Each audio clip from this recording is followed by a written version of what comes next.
Wonderful. Yeah, Hi, everybody. My name is Vivian Lee. I am the team lead for the WIL Digital eLearning program. And today we are going to do a walkthrough of the WIL Digital eLearning program with a reference, of course, to the WIL subsidy program behind it. And I'm going to give you a full walkthrough of all 12 e-learning courses that we currently offer and the benefits of these courses for the subsidy programs, the employers and students and partners that we work with. And then for the second portion, I'm going to take about 5 minutes for an Ask Me Anything from the chat. And at the end, for the last 40 minutes, we're going to get a cybersecurity case study demo where my colleague Matt Richardson will be presenting the digital forensics case study that is in as a part of our cybersecurity program.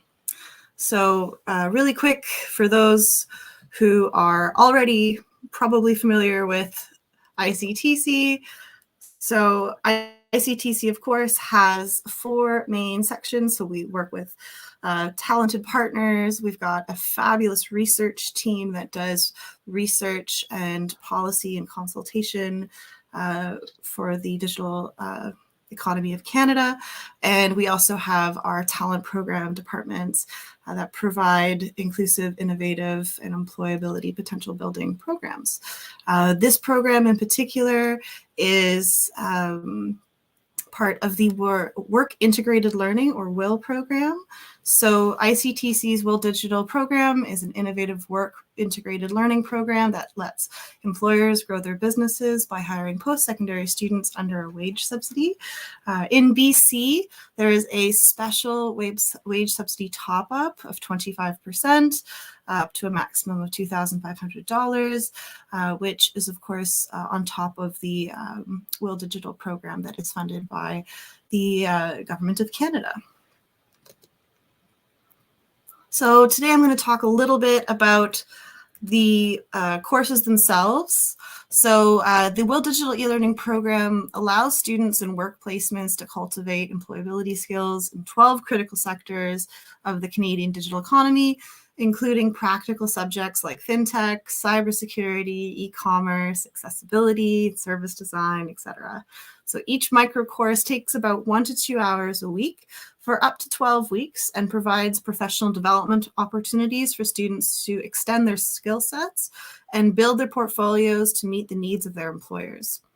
All programs include blended online facilitation and self-paced learning, hands-on practice with engaging activities, and a cumulative case study at the end, which allows students to solve real-world problems and brings additional value to the students' current and future work placement.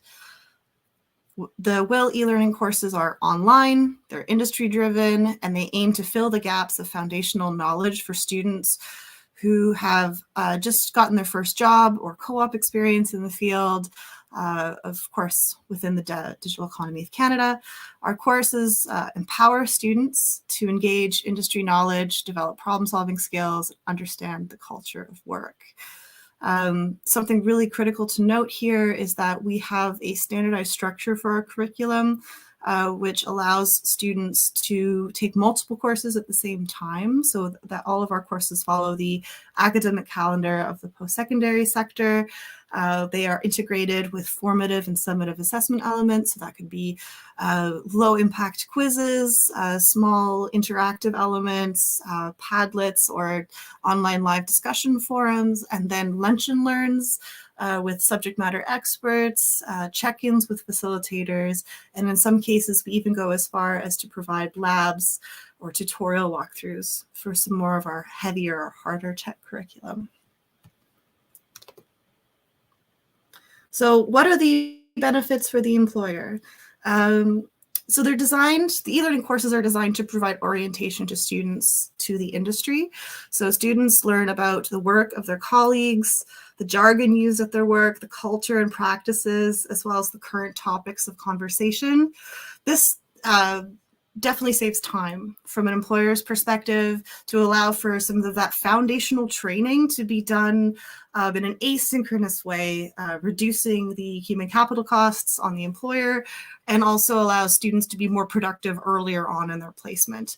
Courses enhance students' work readiness skills by providing them with critical thinking and problem-solving skills, and we always use Canadian-centric bilingual content, which means that it is relevant to the work placement in Canada.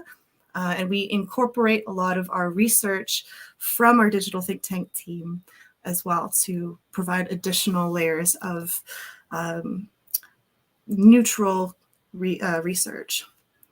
So for those who are unfamiliar with the courses, the onboarding is incredibly smooth. So it's designed to save employers time. The courses empower students to become more productive effectively, as I mentioned before. And we find from feedback from our employers that they become, employees become aware of upcoming industry approaches in real time, which is a benefit for employers overall. What are the main benefits for the students? So the main benefits for students are mentorship, of course, networking, and career exploration. Students are able to meet industry professionals. They're mentored by a learning coach.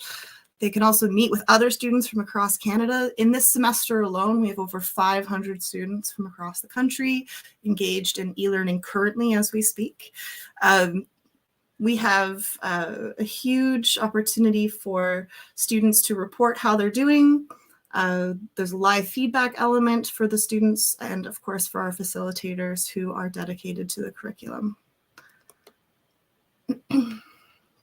If you're a student in the work placement program, you just go to our website, and I put the link on the page here for you. The SurveyMonkey Applied link is direct applications for students that are currently in a work placement.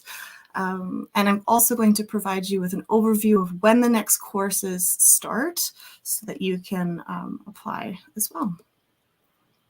If you have any questions or concerns, you can always reach out to myself or any of my colleagues. Our contact information will be provided at the end of this presentation so that you can pre-register for the summer semester. So once you've registered, you're going to receive an orientation. So students will receive an invitation to attend a mandatory pre-course Zoom meeting prior to the start of their course. There's a midterm check-in in that lunch and discovery session I mentioned earlier, which is of course live and directed by the learning coaches. We have a case study that is to be completed in the last half of the course. And we, of course, provide a certificate of completion.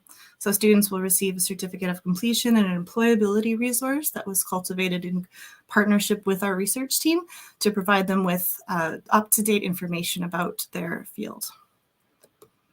So we've broken our 12 courses into 2 sections. We follow the post-secondary academic calendar, as I mentioned before. So we've got the first course start date, which is the week of May 2nd. And then that runs for the 12-week period until the end of the summer. We do have that mandatory pre-course meeting that will take place the week before that. And that is for these 6 courses listed on the screen here. And then after that, we have the next round of courses, which happened the following week, excuse me. So that is advanced manufacturing and the industrial Internet of Things, blockchain, cloud computing, financial literacy, service design, and telecom.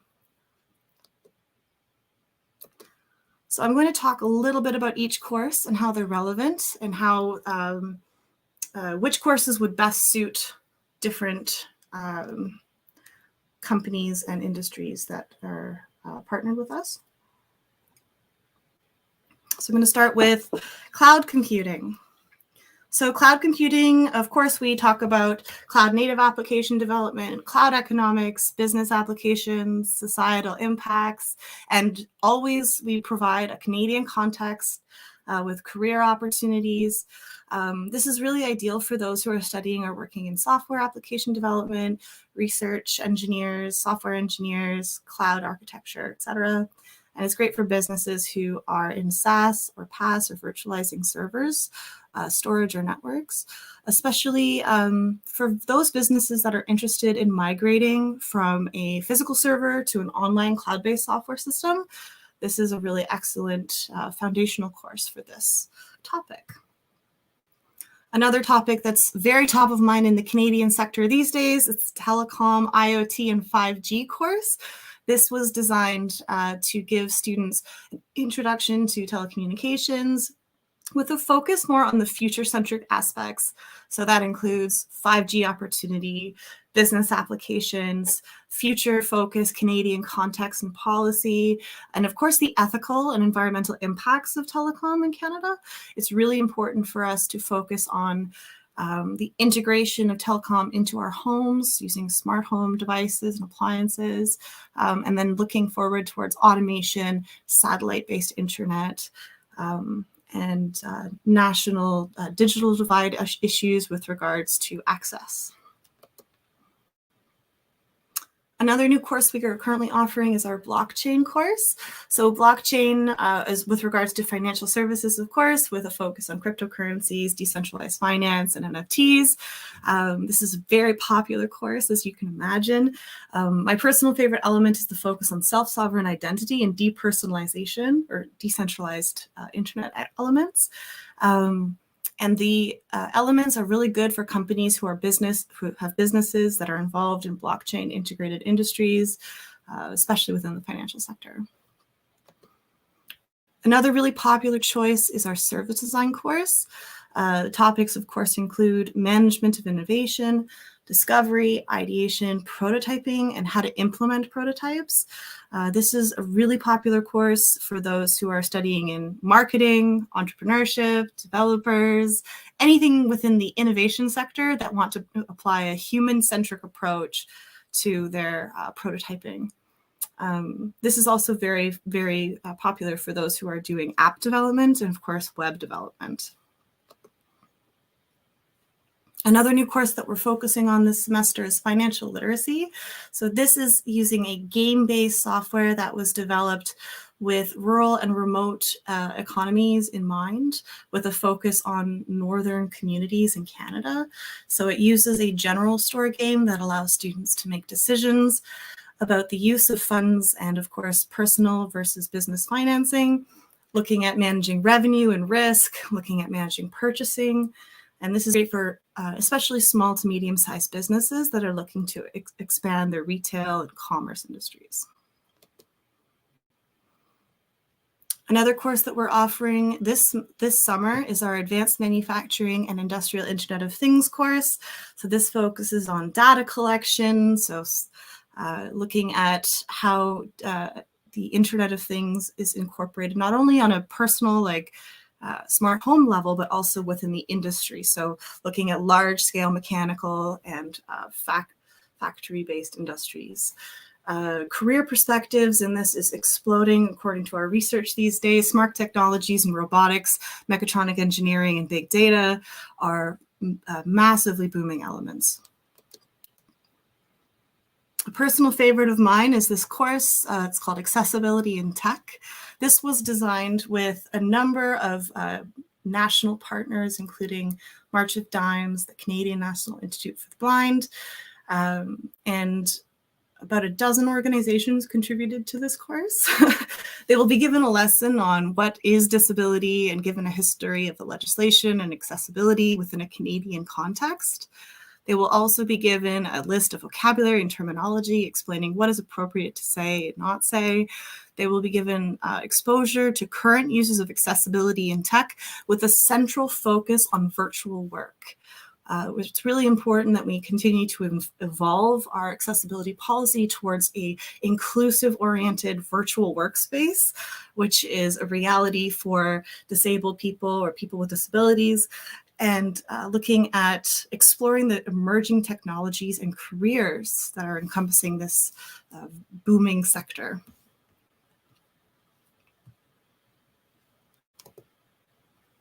Another very popular course that we continue to see huge interest in is our artificial intelligence course. This is a really great foundational approach to the fundamentals of machine learning, deep learning, the integration of AI and fintech, manufacturing, and the retail sector. There's lots of engaging elements. This is a very video-based course, so it's very easy for somebody who would prefer a multimedia element in their curriculum. And of course, there's a heavy focus on the ethics of AI and Canadian-centric business cases.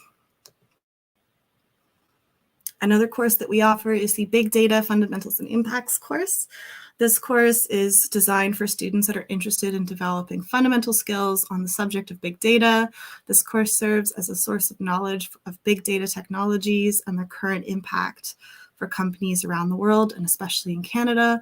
Again, we had lots of really great examples and use cases of big data systems in Canada, including interviews featuring the Executive Director of the Open Data Society and Ashley Cassavan, who was one of the original writers of our federal policies on artificial intelligence use.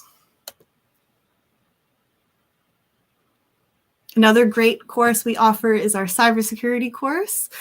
So this is a course that integrates both the theory and foundational elements of cybersecurity, which is reflected in the NICE framework. And that includes 9 virtual simulation labs. So students get the practical elements of cybersecurity mixed with the theory. So we get a really nice rounded element of this course. The key element I want to highlight here is that the case study will be demoed today. So you'll have an opportunity to see the cybersecurity case study in action. We'll give you a sneak peek at our curriculum featuring Matt Richardson. Next, we have Fintech, which is another very popular choice, focusing a lot on the digital payment systems, digital wallets, retail banking, smart contracts, all of the trending and innovative elements of Fintech that we are seeing really across every sector of the financial industry now. And finally, we've got Intelligent Retail and Commerce. This is really great for companies whose businesses are in goods, retail, e-commerce, supply and logistics, those who are going away from the brick and mortar style of e-commerce and focusing more on the virtual marketplace. So that's all the 12 courses. I do have a couple testimonials here from employers and students. I'm going to leave these up on the screen for just a moment while I reiterate that these courses are provided for free. So if you're a WIL student, you can apply for up to 2 courses. Courses start in May, and registration is available through March and April for that May start.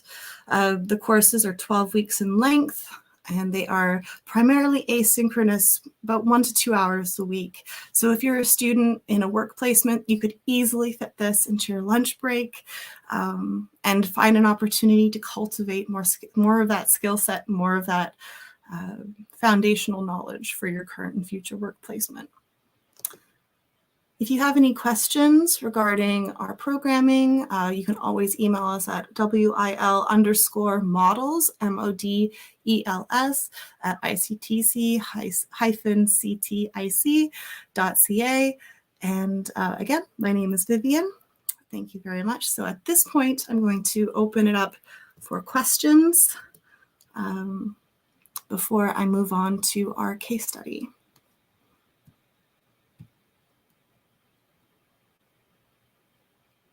So I have one question here.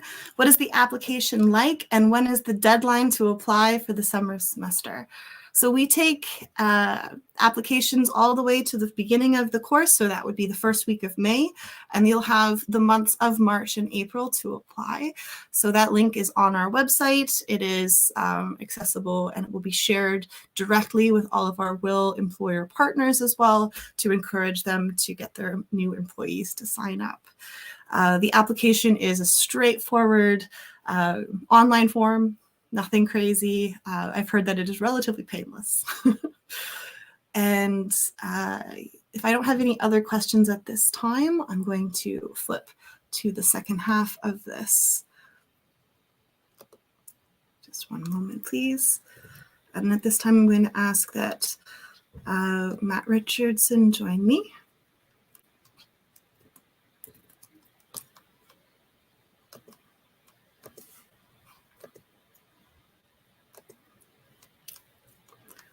All right. So hello, Matt. Thank you so much for joining us today. Hello, and thank you for having me today, Vivian. So while my computer loads, there we are. So I'm just going to embarrass you quickly by introducing you, if that's all right. So in this session, you will learn to use some of the most useful skills. Oh, pardon me. Can you see my screen okay? I see my intro screen out. Thank you. All right. So you will learn to use some of the most useful skills in cyber forensics and digital identity scraping tools on the internet. So this session features Matt Richardson, who is an expert on internet safety, anti-human trafficking, and open source intelligent internet investigation, amongst many other things. I think your resume is a lot longer than that.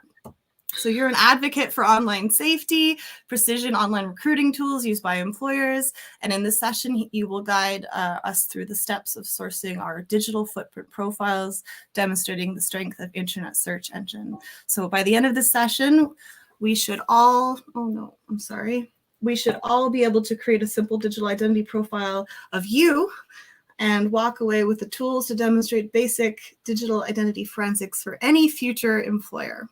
Take it away, Matt. Well, thank you very much, Vivian. Fantastic job on my bio. I don't wish it on my worst enemy because, as Vivian mentioned, I have an unorthodox, untraditional path to land my dream career. And it's a great story because what you're going to learn today, this is open source intelligence techniques. However, the tools that I'm going to demonstrate are all open and free. You don't even really require accounts. The techniques in of themselves have allowed me to develop skills that are in demand anywhere and everywhere in today's day and age. Very importantly, too, they have allowed me to do the checks on myself that I'm going to walk you through today. And it allows me, there's no surprises.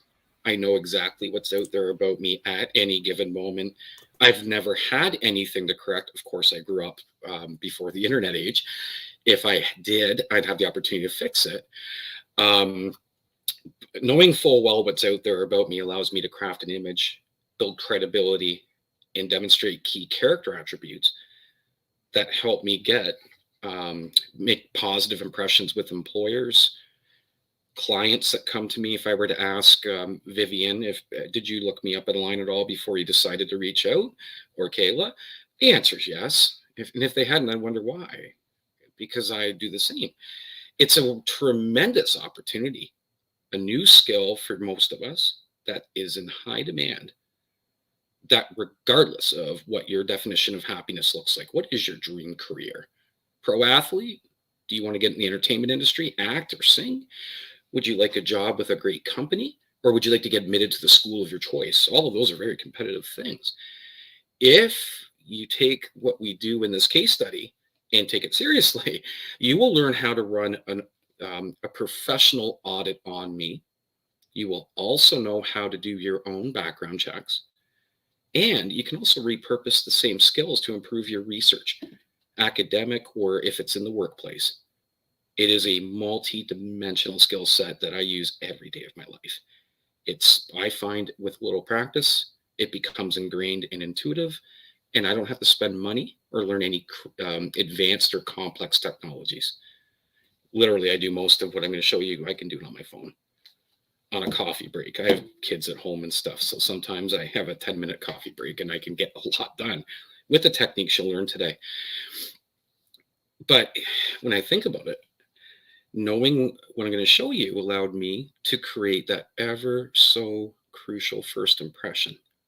And especially in today's day and age post-COVID, most of the time, the first impression we make on people will be digital.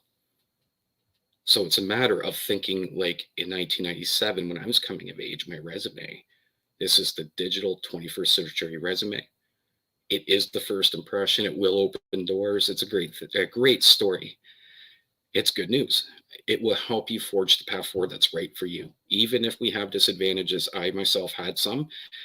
I wasn't able to pursue the educational avenues I wanted initially. I didn't have the funding or the grades at the time, but I was able to overcome it because I was able to apply these skills. So what I'm going to show you over the next half an hour or so is all field tested, tried and true, because I tried a lot of things, trial and error, and I'm going to give you the best I got. Before I go on, one of my clients is the Human Resource Professionals Association, the HRPA, and I teach 2 lessons for them, 2 workshops. One is the social media online background checks. And what I'm going to show you today is I'm going to show you the tools and techniques I do to show them. You're going to, on the other end, be able to go, I need to be here and here, and I want to do these things, maybe avoid these. So you'll be in the right place where they look, doing the right things. The other I do is precision recruiting. So it is a bit of it's a trend where more and more and more recruiters are looking proactively for candidates, so they avoid going through the volumes of resumes, which can be time consuming and it can be frustrating. So some of them are opting to go and look on venues like LinkedIn and Google us to find somebody with the skill, the credential, and very importantly, the character that they seek for their organization. So with that said, I'm going to ask you, Vivian, if you can just let me know if you can see my screen okay. We'll get going right now. There's an old rule in public speaking, by the way. You can end early, but never late, especially late in the day or before food, or no one will want to be your friend. So being cognizant of time, I'll just jump right in. I'm going to share my screen, Vivian, and share screen. And click that. And can you see my Google window okay, Vivian? Yes, thank you. Excellent. Okay. So where we can start, it's what we know. Google's familiar, but it's very powerful. But Google is really good at giving us what it thinks we want, but not what we actually need. So we actually have to ask Google in a better way. And there's an old saying, garbage in, garbage out. If I put my name in, actually, I'm not done typing my name, but I come up really high in Google. See that? That's me and that's me there.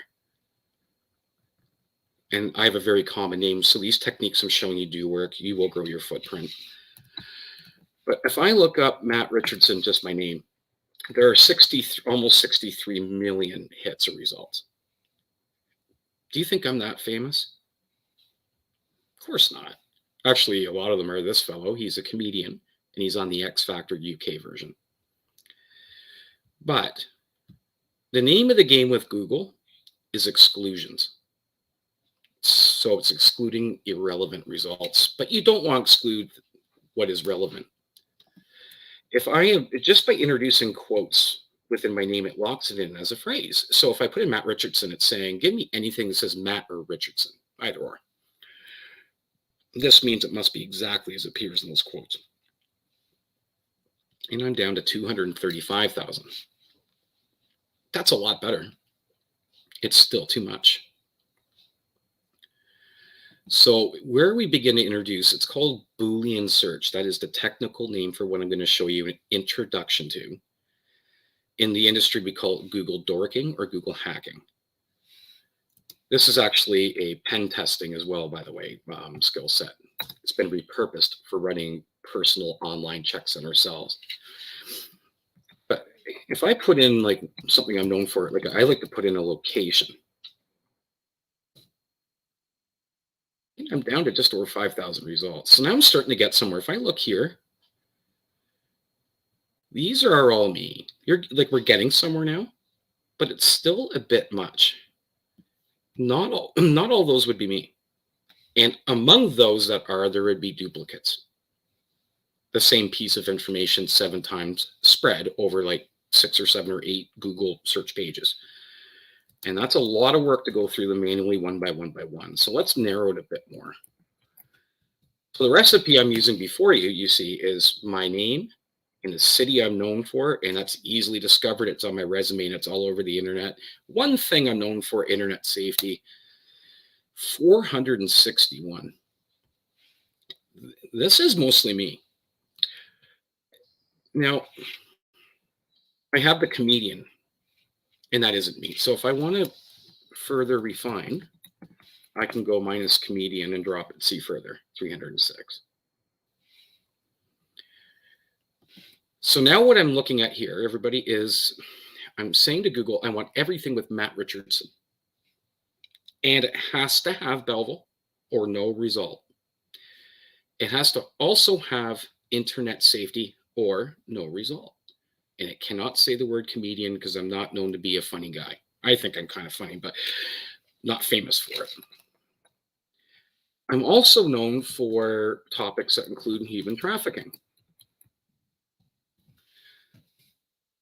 And it goes back up, you see. It's because now I'm saying I want Matt Richardson and the city of Belleville or Belleville and internet safety.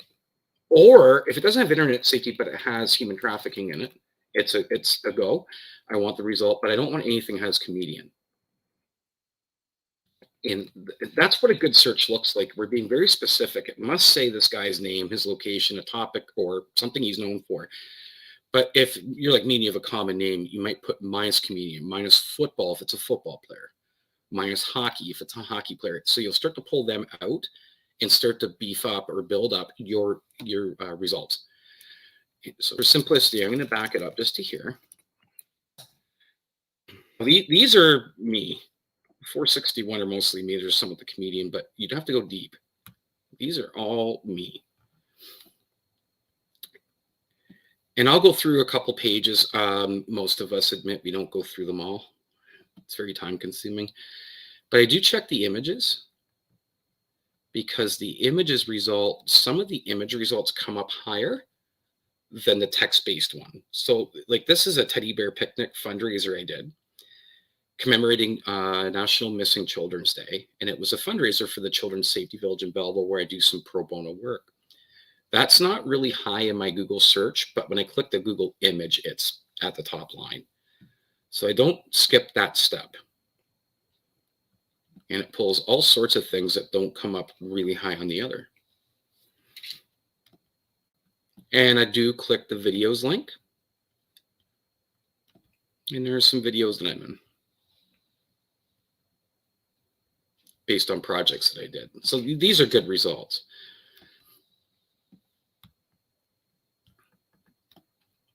I'll pause briefly while I load up the next tool. If there's any comments or questions, please feel free to let me know. Otherwise, I'll just keep going.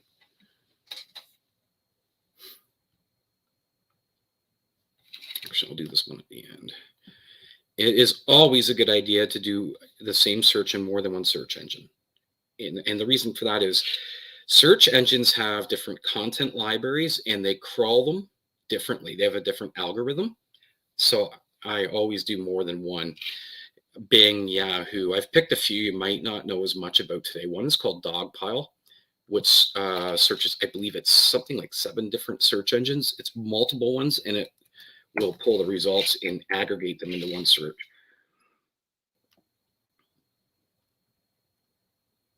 And you can find things in here that maybe didn't pop up as high on the other or weren't even discovered. There's one of my ICTC events. That wasn't in the first page of the Google, but it's in the first page of the Dogpile ones. So this is why I do this. Like right here. We were just speaking of this. So what is that? I want to know. You just open the link. Wow, early 2019. And then I did. Good to know. So if I was thinking about hiring me to do work like that and I see results like that, it makes me want to have the conversation to see if I'm a good fit. Well, he's done it. He has the credentials. He has the reputation. He does seem to have spoken for similar audiences to ours, so he has that. I think we should speak with Matt.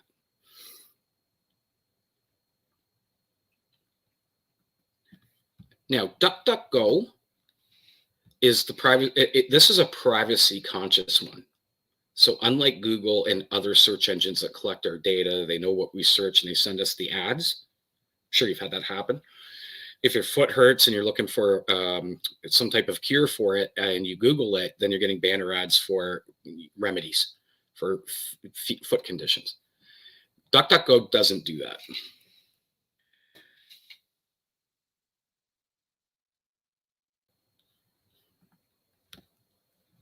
And I do a quick look here, and there is a couple already that didn't pop up high, a couple that did. And again, just like the other one, you can go to images and videos, same thing.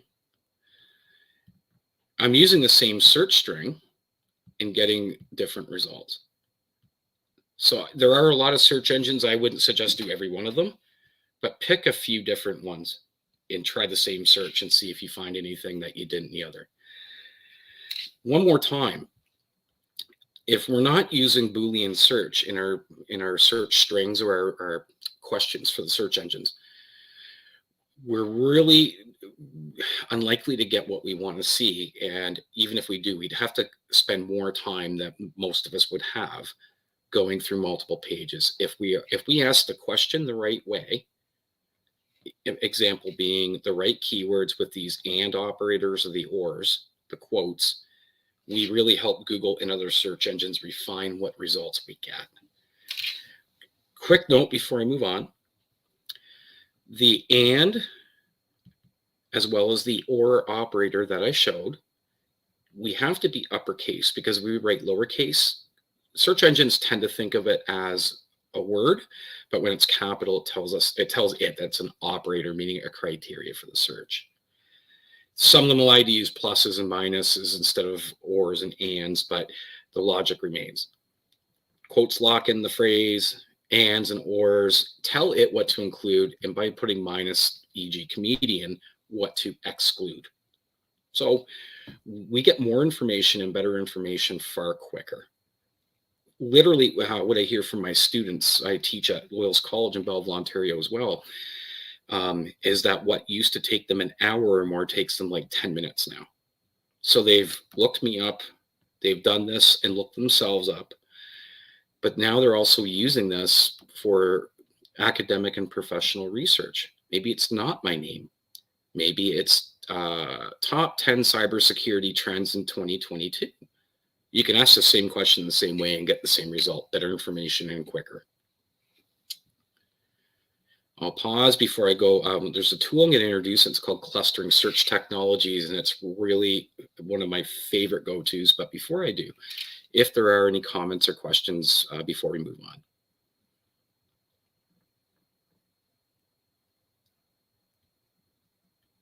Oh, come here.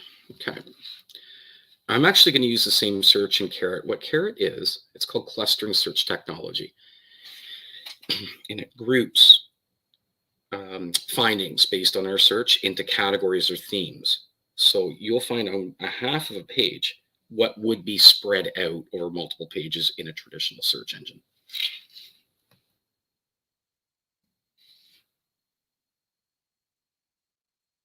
Oh, here, I'll turn this. 1 second here.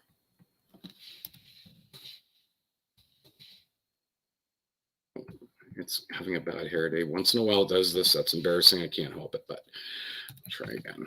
Here too.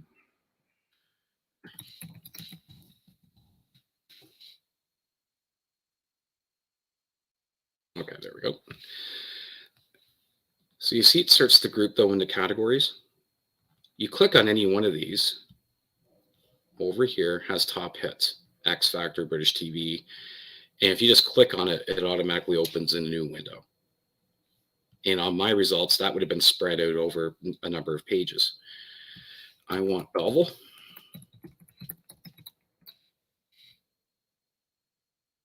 Some of these won't be me because I have to be more specific. Let's try this. And oh, sorry.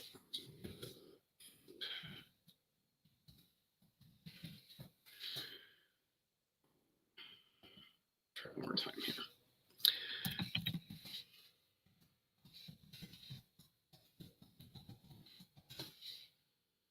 Okay, I'll just demonstrate here, but this is our list view.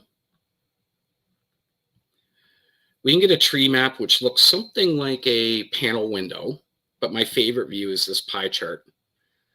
So you see here what it does is it would have like my name with internet safety, my name with anti-human trafficking, my name with ICTC, my name with Wills College, my name with human resource. Everything about us. This is actually a visual depiction of our online footprint. So it's like a bird's eye view of our digital footprint and our digital exhaust, what's out there about us. How would our reputation look to a prospective employer? If I'm looking at a topic, like I've been asked before, can you tell us and do a 15-minute presentation, after lunch on nanotechnology, which I don't know anything about really. I know it's little stuff, but not a lot. I can go and search and do this, and then I get high level nanotechnology 2022, nanotechnology, pros and cons, top 10 facts about. You pick any one of those links off this one spot. You just go to any one of these and you get here and you open those. You can do within minutes what it would take you over an hour to do easily. And I frequently do that very thing. Now, go back over here. One step we don't want to skip is our username search. Because, I've run my name in here and accounts I forgot about. I think, okay, I'll probably go delete the account. And I do that because if there's a breach and it's an account I don't use anymore, if I have myself tied to tools I don't really use anymore, it exposes me to risk of breach and things. So I go and clean them up. Likewise, if there's accounts that aren't really like great and are not mine, because sometimes my username and Viv's would be the same. Like the world has 4 billion people online at a given time. I'm aware of it. And if I'm asked about it, I'm prepared to speak to it and tell the truth. Yeah, I'm aware there's one. That's not me. I'll just run. This is not my actual username, but I get a lot of results. This tool here is called whatsmyname.app. And it searches around 320, 340 accounts, like social media, blog accounts, platforms, for any usernames that belong to it. It defaults to exclude adult content.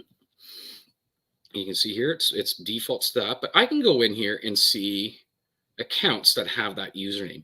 HR employers are doing this because I'm showing it to them. And I can go and look through here and see what's tied to that account. Now, similar to the other tools,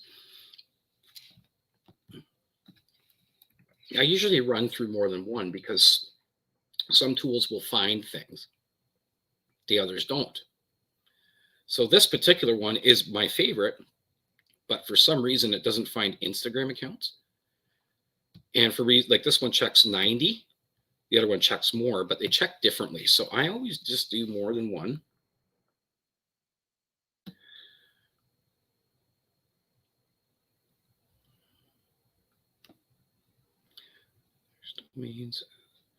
So see, this is pulling things that the other one didn't.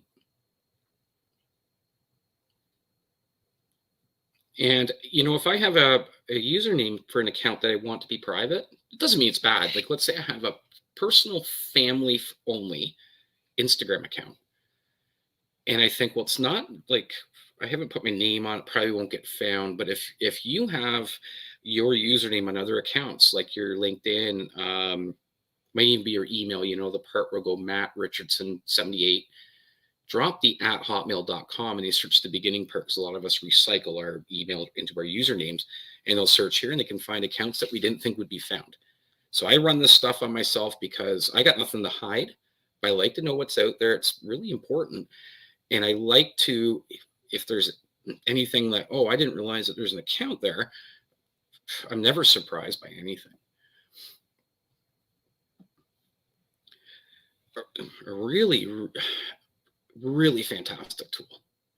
So if you use Facebook, which most of us do some more than others, but we all know, and I'll tell you myself, like through teaching many, many HR professionals and employers, everyone will check for LinkedIn, everyone will Google at minimum, and everyone looks on Facebook because they're familiar. Facebook is known. It's what they're comfortable with. In this tool up here, who posted what? The example I'm showing you, I actually ran my name, remember seeing quotes with the capital and, so I'm using the Boolean search, but I ran my name in quotes with a capital and HRPA, Human Resource Professionals Association, in 2019. And if we are tagged in a post, we will get a notification, but if we're not, we don't even know it exists. But this tool will find it. So the one I've chosen here, just to show you an example, it does find posts. This was from an attendee at one of my HR conferences, and she said some very nice things. Great seminars. Favorite session was Matt Richardson, hashtag social media investigations. I didn't even know that post existed. And, you know, I'm glad I did, because it was a very nice one. And I wouldn't have known or hadn't have found it if not for this particular tool up here. And if I change the date to 2020, 2021, or a range, I get different results. I can search by keywords. So I like to run my name through there, and I have found things I'm tagged in. But importantly, I mean, I've never found anything that, you know, was bad in any way, shape, or form. If I did, I would go fix it. Knowing what's good is very important too. And I saw there was an opportunity to connect with someone, make a new connection, and potentially build more business. So that's one of my very favorites there. In terms of our cybersecurity, this one, so you see, I haven't logged into anything. I haven't paid anything. I haven't had to enter a username. But if I put in like one of my old email addresses, for example, this will check your email to see if you've been breached.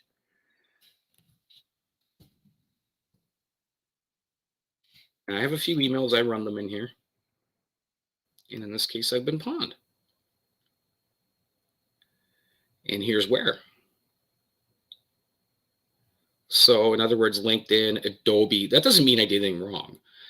But when I registered for Adobe, they got breached. When they got breached, compromised data right here. So that can happen.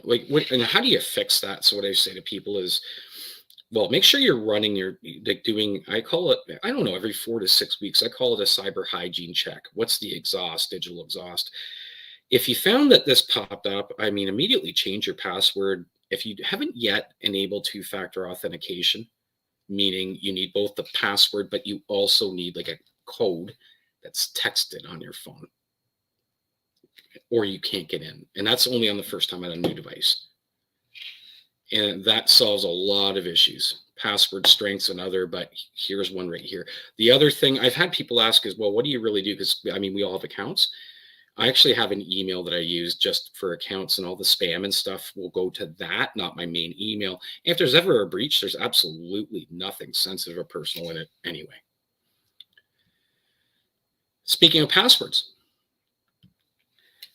if you try putting a password in here that you've been using, you can actually see how secure it is. That's actually one I used to use. One I thought was really actually hard to break. Came out at 5 seconds. And there's a thing we're hearing more and more is if you can remember your password, it's too easy. So if you can remember it, other people can guess it. So that's one that I thought was fairly secure. It wasn't. I tried this tool, but the ones I use now,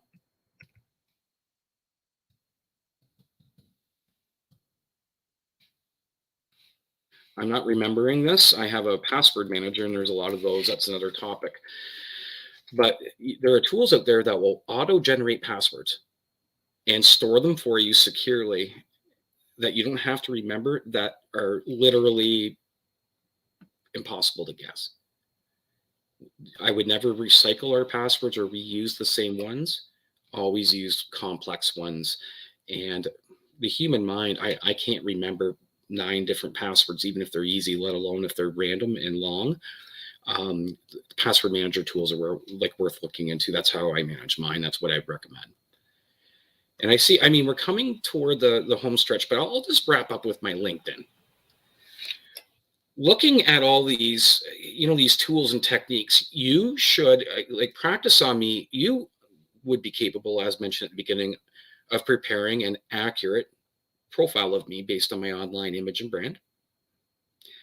You should be able to take my name and replace it with yours, and Belleville with Brampton, or Victoria where you're from.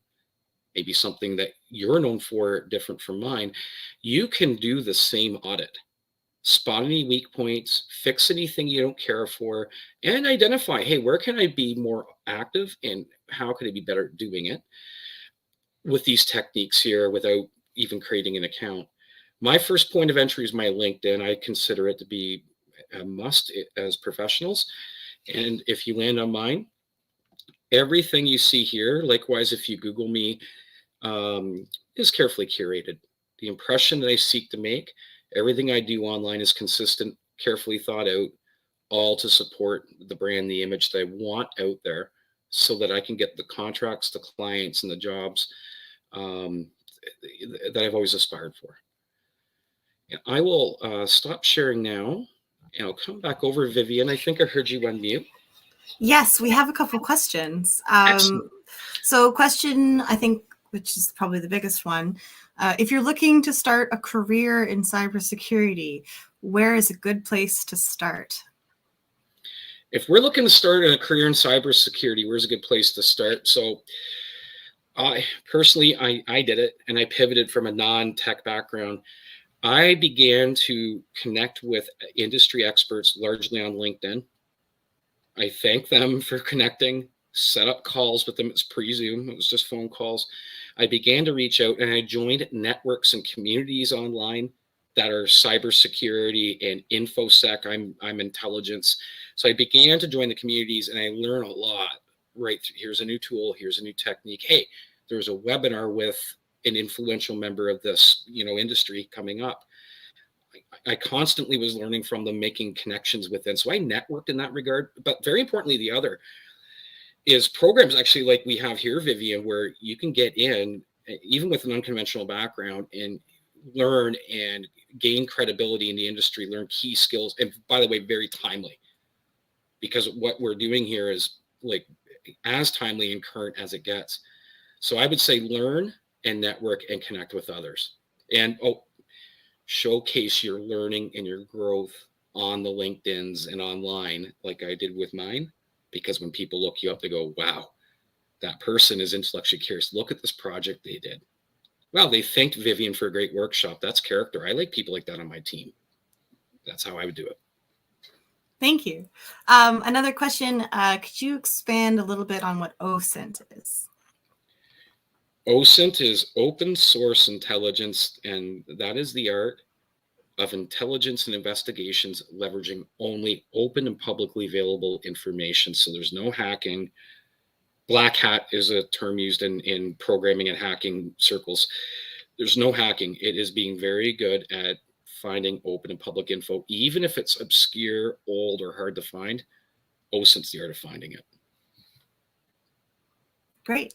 And can you tell us a little bit more about your experience with the anti-human trafficking initiatives? Certainly.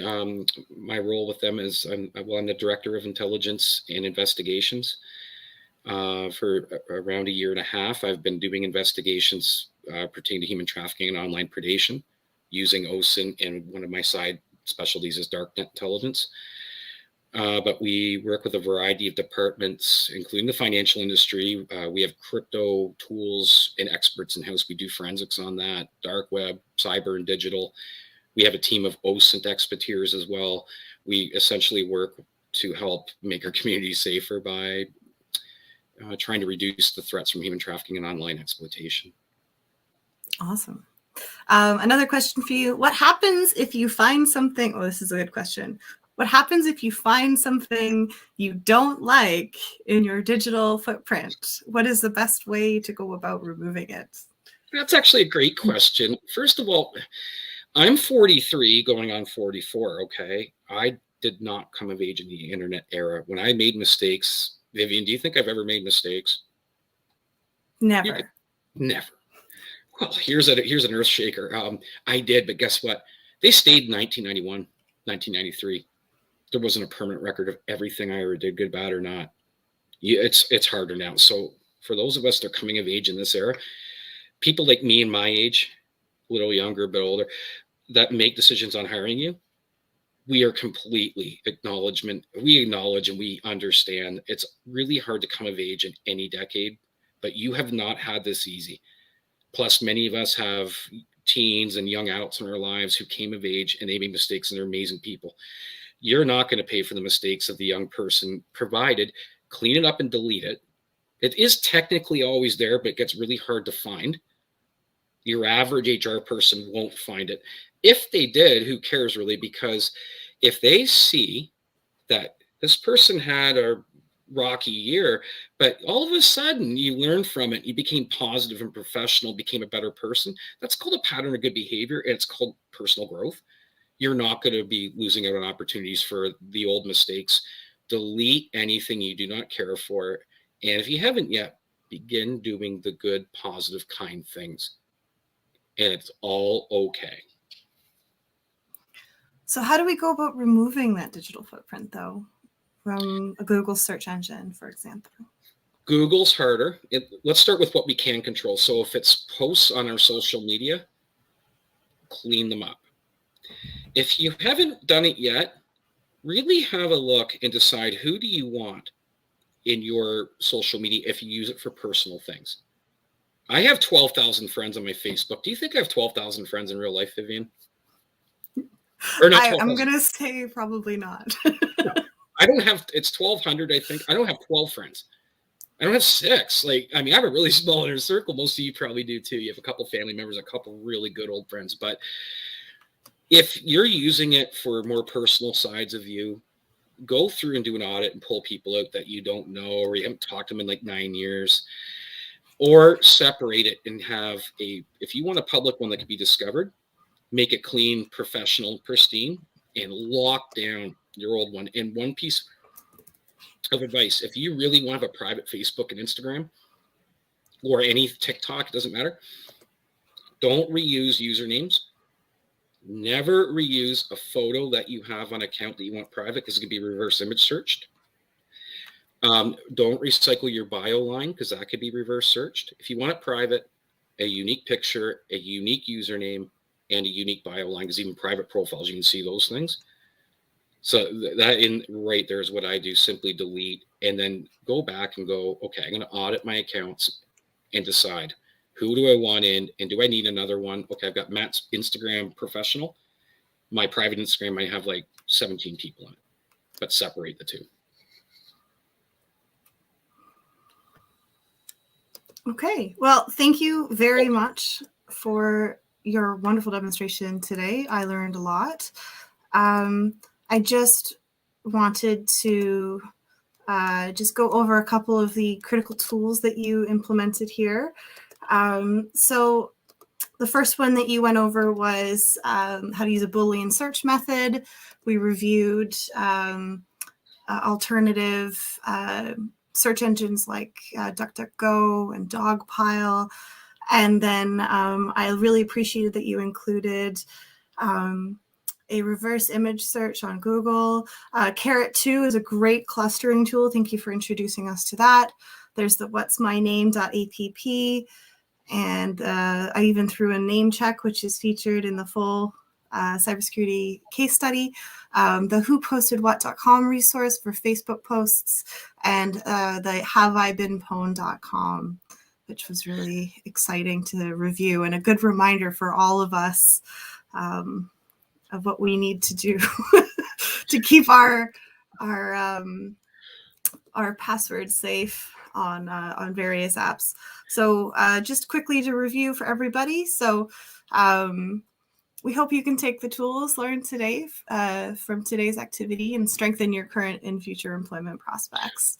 Could I actually, Vivian, sorry, before we're done, there's one thing I did forget to show, which is the image search. Yes, absolutely. Yeah, it won't take just a minute.